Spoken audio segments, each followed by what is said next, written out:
Hello दोस्तों, आज की कहानी का नाम है बड़े नाम का चमत्कार।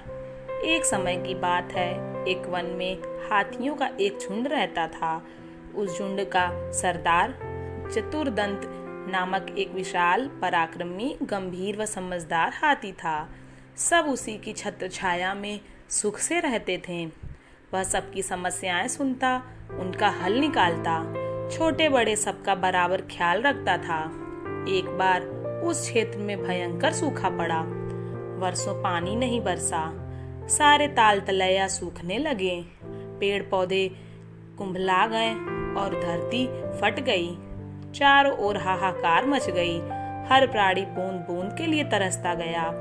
हाथियों ने अपने सरदार से कहा, चतुरदंत पहले से ही सारी समस्या जानता था, सबके दुख को समझता था, पर उसकी समझ में नहीं आ रहा था कि क्या उपाय करे। सोचते सोचते उसे बचपन की एक बात याद आ गई और चतुरदंत ने कहा, मुझे ऐसा याद आता है कि मेरे दादाजी कहते थे, यहाँ से पूर्व दिशा में एक ताल है जो भूमिगत जल से जुड़े होने के कारण कभी नहीं सूखता है। हमें वहाँ चलना चाहिए। सभी को आशा की किरण नजर आई। हाथियों का झुंड चतुरदंत द्वारा बताई गई दिशा की ओर चल पड़ा। बिना पानी के गर्मी के दिन में सफर करना कठिन था, अतः हाथी रात को सफर करते। 5 रात्रि के बाद वे अनोखे ताल तक पहुंच गए। सचमुच ताल पानी से भरा था। सारे हाथियों ने खूब पानी पिया, जी भर के ताल में डुबकियां लगाईं और नहाए भी। उसी क्षेत्र में खरगोश की घनी आबादी थी। उनकी शामत आ गई। सैकड़ों खरगोश हाथियों के पैरों तले कुचले गए, उनके बिल रौंदे गए। उनमें हाहाकार मच गया।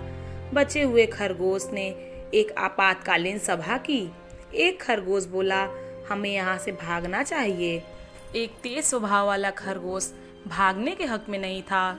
उसने कहा, हमें अकल से काम लेना चाहिए। हाथी अंधविश्वासी होते हैं। हम उन्हें कहेंगे कि यह चंद्रवंशी हैं। तुम्हारे द्वारा किए खरगोश संहार से हमारे देव चंद्रमा रुष्ट हैं। यदि तुम यहाँ से नहीं गए तो चंद्रदेव तुम्हें विनाश का श्राप देंगे। एक अन्य खरगोश ने उसका समर्थन किया। चतुर ठीक कहता है, उसकी बात हमें माननी।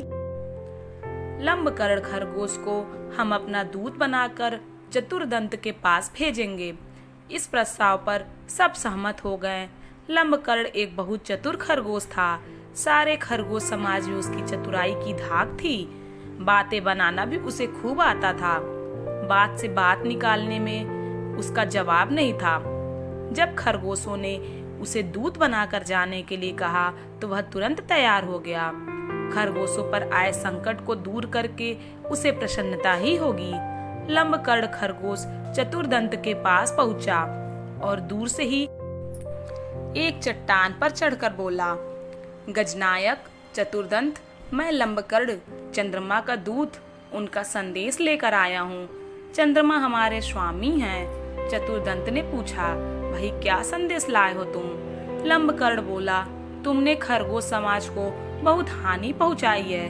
चंद्रदेव तुमसे बहुत रुष्ट हैं। इससे पहले कि तुम्हें श्राप दे दें, तुम यहाँ से अपना झुंड लेकर चले जाओ।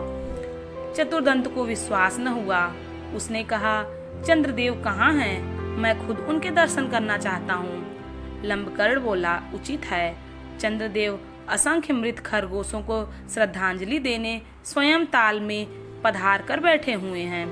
आइए उनसे साक्षात्कार कीजिए और स्वयं देख लीजिए कि वो कितने रुष्ट हैं। चालाक लंबकर्ण चतुरदंत को रात में ताल पर ले गया। उस रात पूर्णमासी थी। ताल में पूर्ण चंद्रमा का बिंब ऐसे पड़ रहा था जैसे शीशे में प्रतिबिंब दिखाई पड़ता है। चतुरदंत घबरा गया। चालाक खरगोश हाथी की घबराहट ताड़ गया और विश्वास के साथ बोला, गजनायक, जरा नजदीक से चंद्रदेव का साक्षात्कार करें तो आपको पता लगेगा कि आपके झुंड के इधर आने से हम खरगोशों पर क्या बीती है। अपने भक्तों का दुख देखकर हमारे चंद्रदेव जी के दिल पर क्या गुजर रही है। लंबकर्ण की बातों का गजराज पर जादू सा असर हुआ। चतुरदंत डरते डरते पानी के निकट गया और सूर्य चंद्रमा के प्रतिबिंब के निकट ले जाकर जांच करने लगा।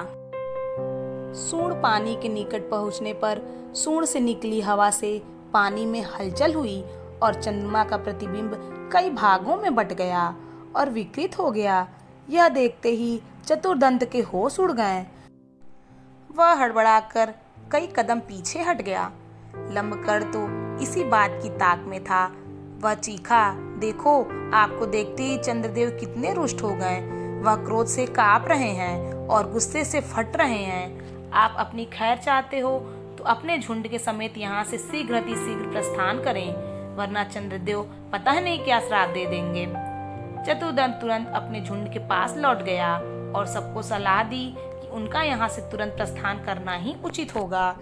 अपने सरदार के आदेश को मानकर हाथियों का झुंड लौट गया। खरगोशों में खुशी की लहर दौड़ गई। हाथियों के जाने के कुछ दिन पश्चात आकाश में बादल आए, वर्षा हुई और सारा जल संकट समाप्त हो गया। हाथियों को फिर कभी उस ओर आने की जरूरत ही नहीं पड़ी। इस कहानी से हमें यह सीख मिलती है कि चतुराई से शारीरिक रूप से बलशाली शत्रु को भी मात दिया जा सकता है। दोस्तों, अगर आपको ये कहानी अच्छी लगी तो प्लीज़ लाइक और सब्सक्राइब जरूर करें।